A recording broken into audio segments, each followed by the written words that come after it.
It is my pleasure to welcome Mr. Anurag Thakur. Thank you. He's also, for people who love sports, he's an avid sports person and created one of the most fascinating, most beautiful cricket stadiums in Dharamsala. If you ever go up to Dharamsala, you have to visit it. It's one of the most beautiful cricket stadiums in the world. He also serves as a vice president of the Indian Olympic Association, and we're delighted to have him here this afternoon.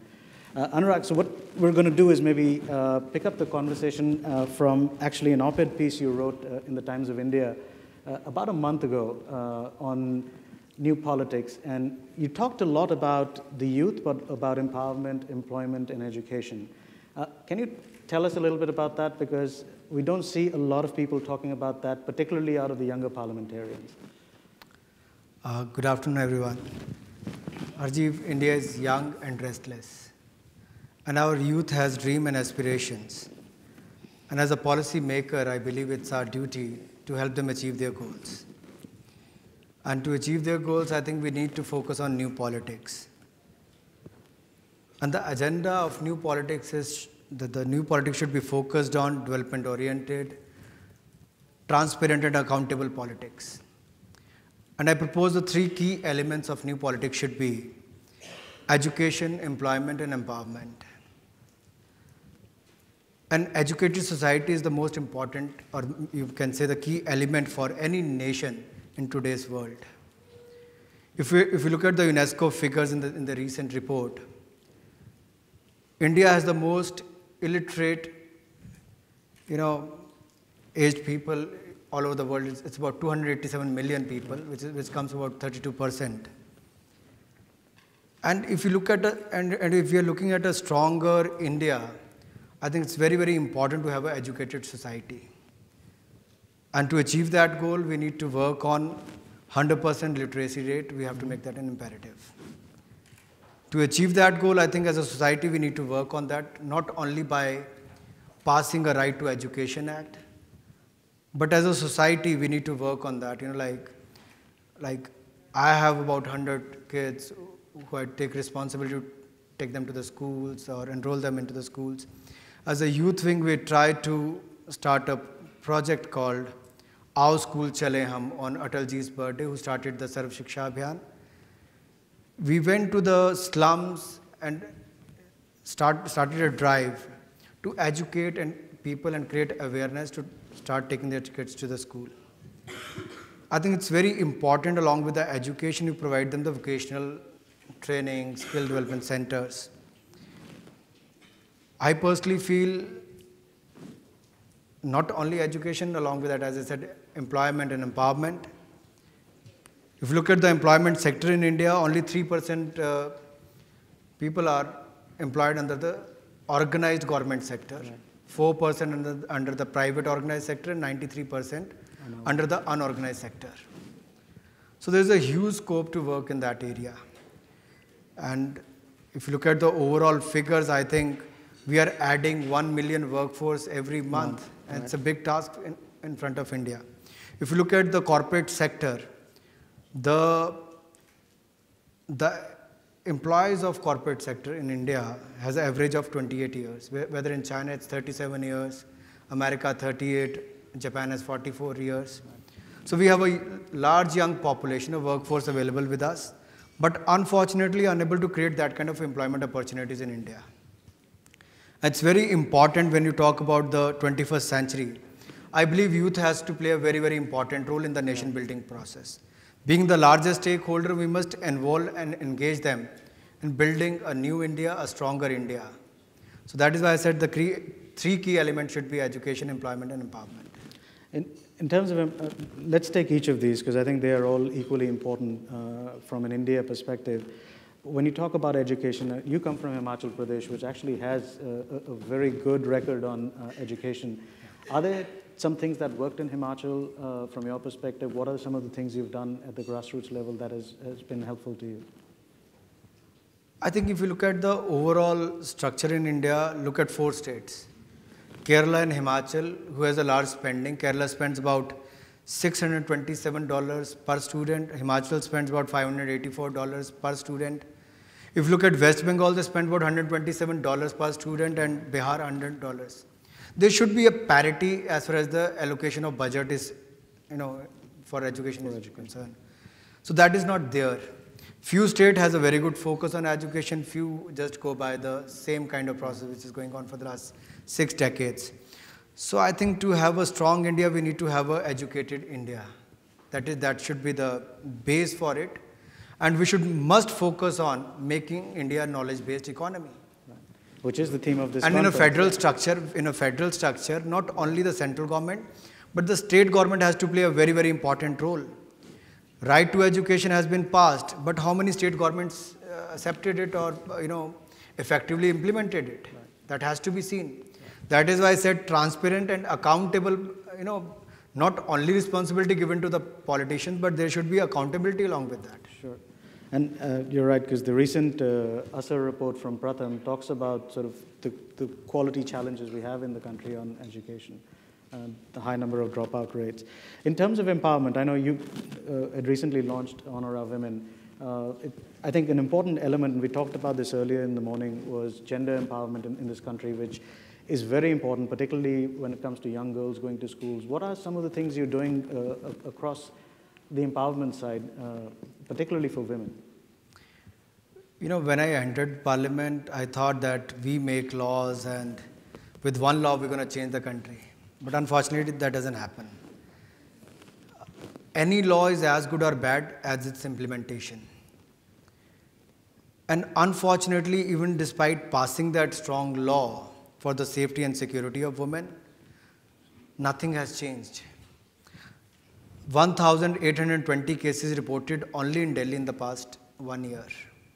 So I think as a society, we need to look at this, even from the government side. There has to be a strict action, and people who do these crimes should be taken to task. They should be put behind bars, and strict action should be taken against them. But at the same time, we are talking about cure. I'm talking about prevention. It's better to create awareness among the society. So we started this organization called Honor Our Women, How Foundation. We have tied up with various school students. They come and volunteer for this job. On 8th, we are going to Amity School in Noida to do this program. Various schools have come forward. The students have come forward from schools and colleges. They do a Nukkad Natak, they do plays, they host programs. We call various sections of the society, like maybe from media, from films, from parliament. And we talk about this, how we can get rid of this crime against women. And you will be glad to know that in the next 1 year, in the next 12 months, we're going to target more than 1,000 universities and colleges in this country and take this to more than 1 million students and engage them to create awareness in the society, to change the face of India, the image what we have created outside India. I'm sorry to say this, but when you go out, people ask whether it is safe to travel to India. We should not have this image, and it impacts on the overall growth of the country. Right, and I think you were mentioning you were traveling abroad, and you heard from a lot of people that they're changing their travel plans because of this. And I just heard from Shelja earlier that some of our students have changed their research subjects to another country rather than India because of this. So we're in a political year, right? So everybody's looking very carefully at April, May to see what happens in the coming months. If the BJP comes into power, what should people expect from the education side, from the knowledge economy side? What do you think would be some of your priorities as a government if you win the elections? If you look at the Vajpayee's government during the NDA regime, we started the Sarv Shiksha Abhiyan focused on the primary education and overall education sector.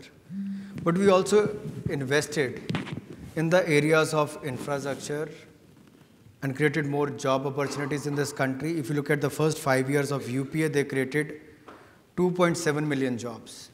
Whereas in Vajpayee's tenure, we created more than 62 million jobs. So the focus was on creating infrastructure in every sector, whether it is ports, airport, education, industry, which has given an overall growth to this country from 4% to 8.5%. If we given an opportunity to come back and to to serve the country. Yeah. To serve the country. It's not our end, right? Is it fine? Okay, yeah. Yeah. I think Mr. Modi has very clearly said that every state should have IIT, IIMs and best of the best educational institutes.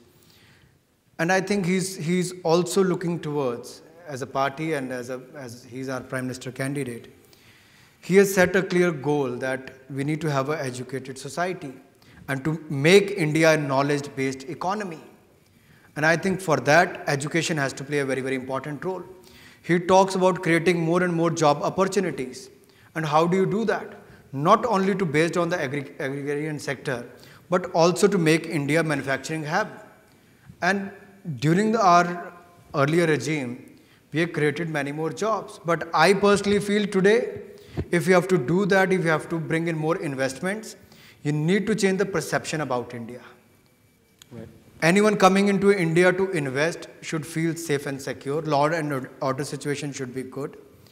Once they are investing into India, the decision making should be fast. It should not linger on for 10 years.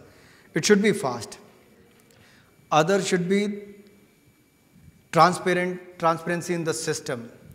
Corruption is one blot on India which has, not only the foreign investors, but also the Indian investors forced to think about whether they should invest in India or outside. I'm sorry to say this, I didn't want you to say this, but we need to change this image. Invest into the education sector as much as possible. We are not spending even 1/4 of what China spends on the education. Look at the institutes. China may have more than 1,000 universities, we have 523 universities. So I think we need to gear up. We need to, look into the education sector, make it a education hub rather than thousands of students going abroad. Right. We should make India a hub for education. If in the past India used to be a hub as far as the Takshila and Nalanda used to be here, why not now? We can still focus on that. We can still look into those areas, I believe. In terms of, I think, before we open it up to some questions, if you look at all of the grassroots travel that you do, what is it that the youth of India need? What are they asking for? Because you travel across the country. What message do all of us here need to hear about what's happening at the grassroots? That's a tough one.